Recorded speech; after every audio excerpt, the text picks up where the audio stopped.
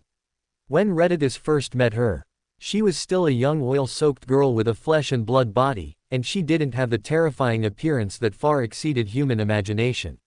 So, not brothers of the same sect, but brothers and sisters. At this moment, Rogel, who subconsciously widened his eyes, suddenly stared at Reditus, who was floating in midair, with a strange look that was hard to describe. Then, his thoughts turning, he seemed to remember something.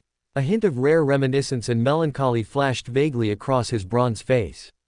The Carcharodon's fleet needs maintenance and overhaul, and the warp storms have not completely dissipated, so it is estimated that we will stay on Tria Pharos for a while. I will mobilize the Astartes chaplains to cooperate with you to check whether the other party has been corrupted by chaos. Reditus, don't let me down, understand. With the words falling, Rogel, without turning his head, drove the Oramite power armor. He led the Terminator squad directly towards the outside of the ancient palace. And behind him, the servo-skull Reditus, with red light flashing in its eye sockets, slowly waved its pair of mechanical arms, showing a standard cog salute to the Primarch's tall back. Rumbling, accompanying the deep roar of the vectored engines from a squadron of Thundercrawler transports. Teams of fully armed Carcharodons and Raven Guards successfully reached the surface of Tria Pharos. Because Forge Master Hesiod had not revealed the truth about his involvement with Chaos corruption, even the High Fabricator Council only assumed that the Forge Master had reached some mutually beneficial agreement with the Primarch. For the people of Tria Pharos, the dark side of the Imperium was now turbulent due to the opening of the Great Rift, with countless planets disappearing and falling, losing all contact. Even Lord Regent Gilliman's Indomitus Crusade seemed more like outdated news than a major event in progress to them far away in the Eastern Fringe. Furthermore, after successfully repelling several Tyranid Hive fleet invasions with the terrifying productivity of the Forge world, the confidence of the people of Tria Pharos soared even higher. Therefore, the arrival of a large number of Astartes did not provoke any opposition. Almost everyone believed that the arrival of the Primarch had brought the defensive capabilities of the entire Forge world to a new peak. According to Rosdower's series of orders, the Carcharodons, who did not have pleasant interactions with the Oilers, or rather, were inherently killers, were all transferred to the vicinity of the ancient palace where Forge Master Hesiod was located. Their only order was to become an irresistible force of disintegration when the Reditus was in great danger, or when Forge Master Hesiod took dangerous actions due to chaos corruption. As for the whereabouts of the Raven Guard, most of the Raven Guard, after stepping onto the surface and leaving the site of the Oilers, had already swiftly deployed Shadowstep upon receiving the Primarch's orders. They gradually infiltrated the interior of the entire Forge world, especially many Hive cities and Forge factories, which became must-go locations for the Raven Guard.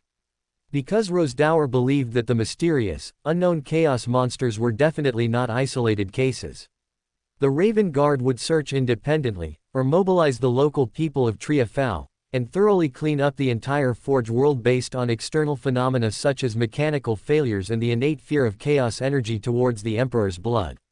Regardless of whether those chaos monsters were a conspiracy of the chaos gods or a scheme of heretics. The geographical location and importance of the Eastern Fringe Forge would make Rosdower treat this planet as his own territory for long-term management. However, having just successfully received the loyalty and command authority of the victorious Titans Legion, the Primarch, who was inside the High Fabricator Council Hall, and intended to get acquainted with the important figures in the High Fabricator Council one by one, immediately encountered a special talent, who came to give him trouble. A Magos Dominus from the Martian Mechanicum. The other party's official identity was also the commander of several Protectorate Guard regiments permanently stationed locally due to the Forge World Tria Pharos' repeated disobedience to Mars. Currently, according to the mechanical voice of the other party, which had no emotional fluctuations but seemed full of arrogance to Rosdower, constantly made suggestions. If Rosdower, as a lost gene sire, wanted to gain the recognition of the Imperium, he must respect any decisions made by the Martian Mechanicum.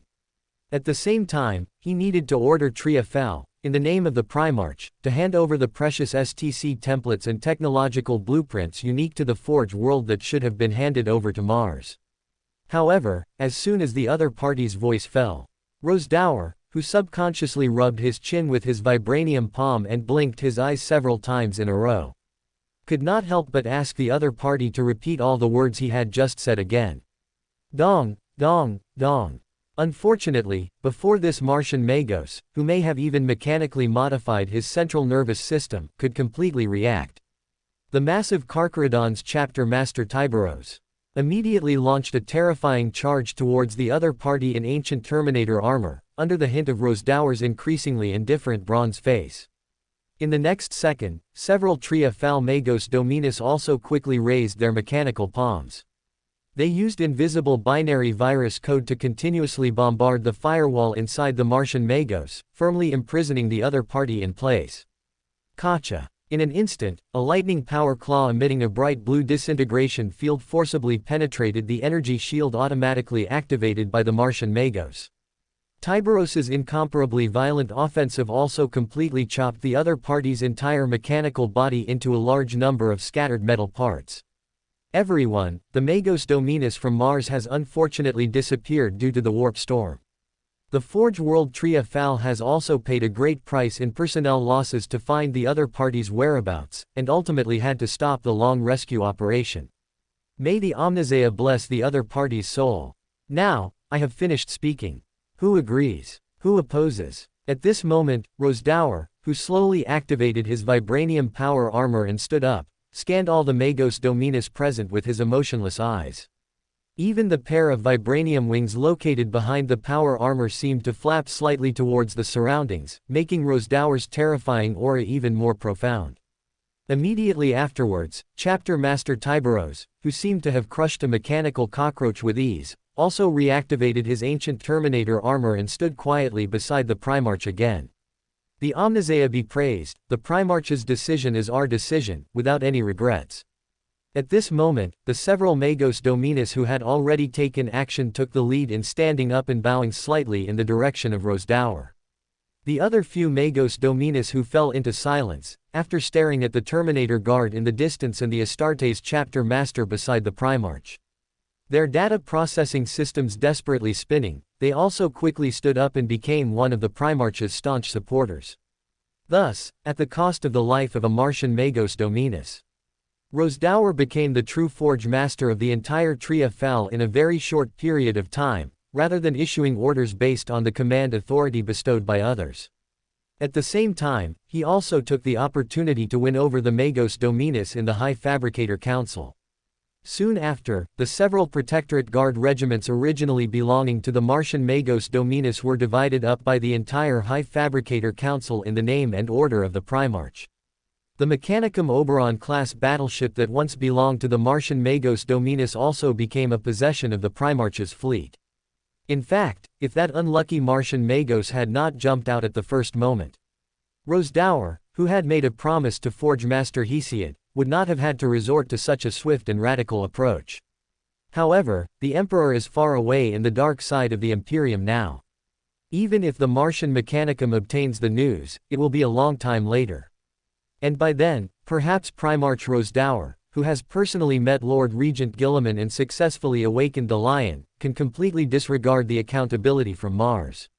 The entire Forge world, after experiencing a daytime lasting 40 Terran hours, gradually entered a long night lasting 60 hours. As the Crimson Night, filled with warp storms, steadily descended, someone standing at the highest forge factory or ancient palace on the triumvirate Phaeton could see, through the barely adequate air, a striking scar almost spanning the entire Crimson Night sky. This was the cataclysmic warp rift that completely divided the magnificent territory of the Imperium of Man, the Great Rift. To other alien civilizations in the galaxy, the Great Rift was known by over 1,000 different names and titles, such as the Scarlet Path, Gork's Grin, Mouth of Destruction, Devourer of Hope, and so on. But for the entire Imperium, or rather, the human citizens living in the dark side of the Imperium, the Great Rift that appeared every night was a cursed scar spanning the void. Since the birth of the Great Rift, the repeated ravages of warp storms had completely disrupted warp travel and communication on most Imperial planets. Even worse, the once unwavering laws of cosmic physics seemed to be wavering as well. Some imperial planets felt as if centuries had passed in an instant. On other imperial planets, time was almost at a standstill, while still others were constantly shifting between the two. The triumvirate Phaeton was likely in a state of constant temporal flux. Because sometimes, the flow of time during the day and night was completely different. Perhaps days, or even dozens of days, would pass before the next dawn arrived. At this moment, at the top of an ancient palace, Rorschach, clad in Oromite power armor, sat in a metal chair and gazed up at the incredibly prominent great rift in the crimson night sky. He took a deep breath and continued to examine the top-secret data submitted by the High Sage Council. It could be said that the Forge World Triumvirate Phaeton was indeed the Far Eastern Forge deeply feared by Mars. Besides a series of relatively valuable ground vehicles and various STC templates for infantry weapons, there were also quite a few strategic-level weapon products and technologies that Rorschach was interested in. For example, a Gorgon-patterned general's artillery specifically designed to carry Hellfire missiles. Although it was too old to be researched or maintained and could only be sealed and preserved using stasis fields, the technology of the Hellfire missiles had been thoroughly researched by countless high sages in the past, allowing for a certain scale of manufacturing at any time. At the same time, the bellicose-pattern volcano cannon, which could be mounted on a Warbringer-class Titan or used independently as a small general's artillery, was also the most frequently manufactured heavy weapon by the triumvirate Phaeton. After all, as the homeworld of the Victrix Guard Titan Legion, the triumvirate Phaeton having the manufacturing technology for various Titan and even night weapons was not a problem at all. Soon after, Rorschach, having gradually finished reading all the top-secret data, gained a deeper understanding of the triumvirate Phaeton. He subconsciously twisted his neck, activated his power armor, and stood up from the metal chair. Then, his tall figure spread his wings and glided down towards the lower levels of the ancient palace. As time passed, the triumvirate Phaeton, still surrounded by warp storms, began to dispatch small, unmanned ships controlled by servo-automata and cogitators under Rorschach's orders. Their sole purpose was to establish necessary contact with the surrounding imperial planets as much as possible, in the special situation where warp communication and galactic communication were almost completely interrupted. And after Rorschach finished reorganizing the Forge world, he began the next phase of his battle plan. Since the warp storms had temporarily blocked the patrol and rescue missions of the Carcharodon's fleet, he had to use the simulator's prayer support to continuously descend upon the dark side of the Imperium. Soon after, Rorschach, wearing power armor, was accompanied by 35 fully armed Terminator guards, as well as a half-company of veterans led by Chapter Master Tyberos, and a combat squad led by a Raven Guard champion, all revealing their tall figures. Keeping silent, the group passed through dimly lit corridors and arrived at the depths of a private palace gifted to the Primarch by the Forge world. In the next second, everyone exchanged glances tacitly, subconsciously tightening their grip on the storm bolters or melee weapons in their hands. At this moment, Rorschach, with a pale golden skull helmet slowly covering his entire head and the psychic gem in the center of his brow seemingly glowing faintly, began to select suitable prayer support on the Golden Throne page. Buzzing. Seconds later, a very stable warp portal quickly appeared on the ground. Rorschach, driving the Oromite power armor, took heavy steps and was the first to walk into the portal. Immediately following, the Primarch's Terminator Guard quickly followed. After the veteran company led by Tyberos and the combat squad of Raven Guard champion also entered, the warp portal suspended above the ground completely dissipated into the air. Buzzing. About a dozen minutes later, Rorschach, holding a blood-soaked chain of blood and breaker of forges, the surface of his Oromite power armor covered in Tyranid viscera, suddenly stepped out of the newly opened warp portal.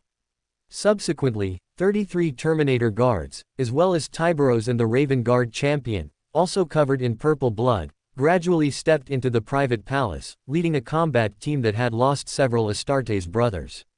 At this moment, Rorschach, casually catching a thrown gelt, turned his head and beckoned to Tyberos. Having just fought alongside the Primarch, the other immediately understood and walked out of the private palace. Soon after, a squad of Carcharodon's chapter tech marines arrived here with a large amount of war supplies, and gradually decorated the entire private palace into a temporary combat base.